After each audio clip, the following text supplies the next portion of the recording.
आए सुनते हैं एक और कहानी, ढोल की पोल।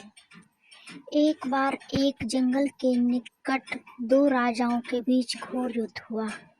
एक जीता दूसरा हारा। सेनाएं अपने नगरों को लौट गईं। बस सेना का एक ढोल पीछे रह गया।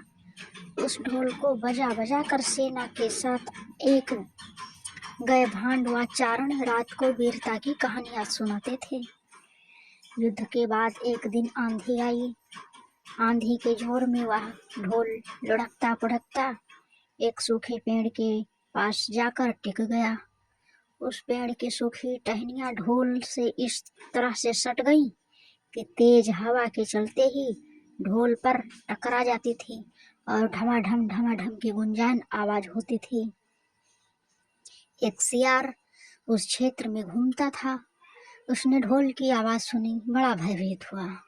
ऐसी आवाज अजीबोगरीब, बोलते पहले उसने किसी जानवर को नहीं सुना था।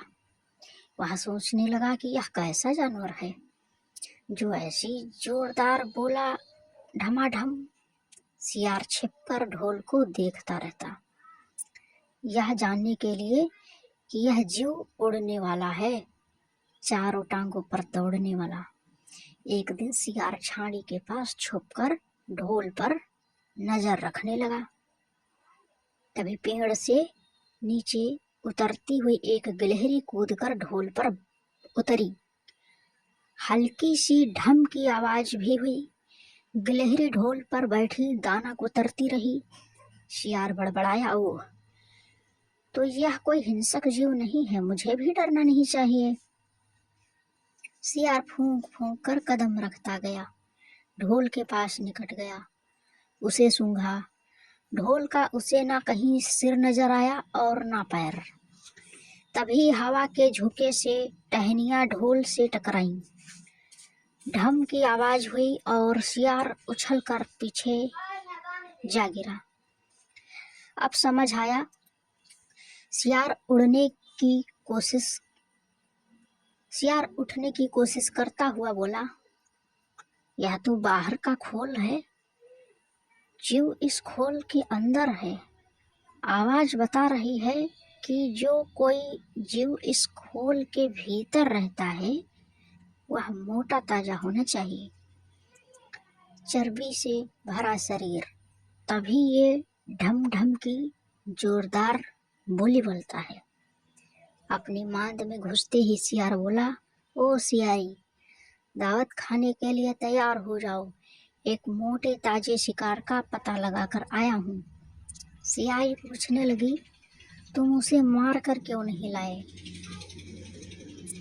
सियार ने उसे झिड़की दी, क्योंकि मैं तेरी तरह मूर्ख नहीं हूँ। वह एक खोल के भीतर छिपा बैठा है।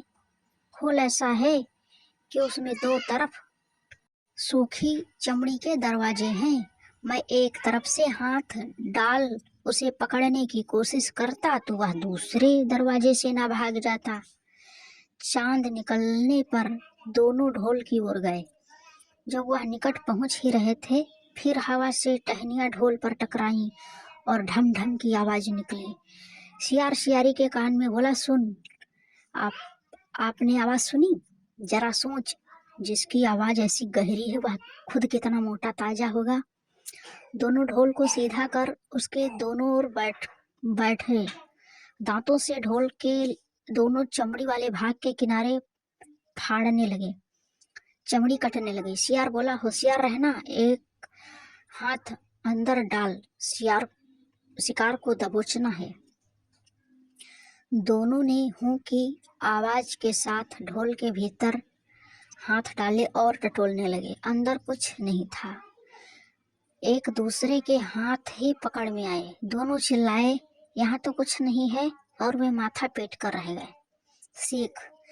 सेखी मारने वाले ढोल की तरह ही अंदर से खोखले होते हैं।